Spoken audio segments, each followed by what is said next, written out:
ভাৰতীয় সেনাৰ বীৰত্ব আৰু সাহসক শ্ৰদ্ধা অসমৰ মুখ্যমন্ত্ৰীৰ আনহাতে সন্ত্ৰাসবাদীৰ পৃষ্ঠপোষক পাকিস্তানক ভাৰতীয় সেনাই দিয়া যোগ্য প্ৰত্যুত্তৰৰ বাবে অভিনন্দন মুখ্যমন্ত্ৰীৰ তেওঁ কয় ভাৰতীয় সেনা হৈছে সীমাৰ জাগ্ৰত প্ৰহৰী প্ৰধানমন্ত্ৰী নৰেন্দ্ৰ মোদীৰ দৰে আমিও ভাৰতীয় সেনাক সেলুট কৰিছো তেওঁলোকৰ বীৰত্বক শিৰনত কৰি শ্ৰদ্ধা জনোৱা বুলি ক'লে ডক্টৰ হিমন্ত বিশ্ব শৰ্মাই ভাৰত পাকিস্তান যুদ্ধ সন্দৰ্ভত আজি প্ৰধানমন্ত্ৰীয়ে দেশবাসীক সম্বোধন কৰাৰ সময়ত ৰাজ্যিক বিজেপিৰ কাৰ্যালয়ৰ সভাপতি দিলীপ শইকীয়া আৰু কাৰ্যকৰ্তাসকলৰ সৈতে উপস্থিত আছিল মুখ্যমন্ত্ৰীগৰাকী আজি আমি ভাৰতীয় জনতা পাৰ্টিৰ ৰাজ্যিক কাৰ্যালয়ত সকলো কাৰ্যকৰ্তাৰ সৈতে প্ৰধানমন্ত্ৰী নৰেন্দ্ৰ মোদী ডাঙৰীয়াই ৰাষ্ট্ৰৰ উদ্দেশ্যে আগবঢ়োৱা তেজোদীপ্ত ভাষণ আমি একেলগে শুনিলো প্ৰধানমন্ত্ৰী ডাঙৰীয়াই স্পষ্টভাৱে ঘোষণা কৰিছে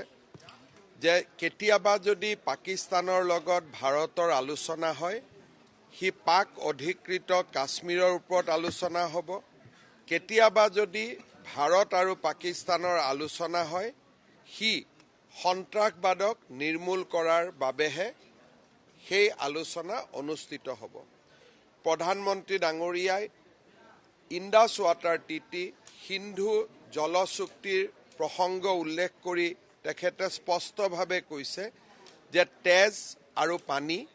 একেলগে হ'ব নোৱাৰে প্ৰধানমন্ত্ৰী ডাঙৰীয়াই স্পষ্টভাৱে কৈছে যে টক আৰু টেৰৰ আলোচনা আৰু সন্ত্ৰাস একেলগে হ'ব নোৱাৰে প্ৰধানমন্ত্ৰী ডাঙৰীয়াই স্পষ্টভাৱে কৈছে টেৰৰ আৰু ট্ৰেড সন্ত্ৰাস আৰু ব্যৱসায় একেলগে হ'ব নোৱাৰে প্ৰধানমন্ত্ৰী ডাঙৰীয়াই আজি স্পষ্টভাৱে কৈছে যে কেনেকৈ আমি এটাকৈ পাকিস্তানত থকা সন্ত্ৰাসবাদীৰ ঘাটিসমূহ ধ্বংস কৰিবলৈ সক্ষম হৈছিলোঁ আমাৰ সেনাবাহিনীয়ে কি ধৰণে তেওঁলোকৰ অভিযানত 100% সফল হ'বলৈ সক্ষম হৈছিল প্ৰধানমন্ত্ৰী ডাঙৰীয়াই ভাৰতীয় সেনাক আজি ৰাষ্ট্ৰৰ সন্মুখত সেলুট কৰিছে আমিও ভাৰতীয় সেনাক পুনৰ এবাৰ সেলুট কৰিছোঁ নমন কৰিছোঁ আৰু তেওঁলোকৰ সাহস আৰু বীৰত্বক আকৌ এবাৰ শিৰ নত কৰি আমি শ্ৰদ্ধা জনাইছোঁ ভাৰতীয় সেনা আমাৰ সীমাৰ জাগ্ৰত প্ৰহৰী ভাৰতবৰ্ষৰ সাৰ্বভৌমত্ব ৰক্ষাৰ জাগ্ৰত আৰু জীৱন্ত প্ৰহৰী মই পুনৰ এবাৰ ভাৰতীয় জনতা পাৰ্টিৰ সমূহ কাৰ্যকৰ্তাৰ হৈ আৰু অসমবাসী ৰাইজৰ হৈ সেনাবাহিনীক শ্ৰদ্ধা অভিনন্দন বিজয়ৰ বাবে অভিনন্দন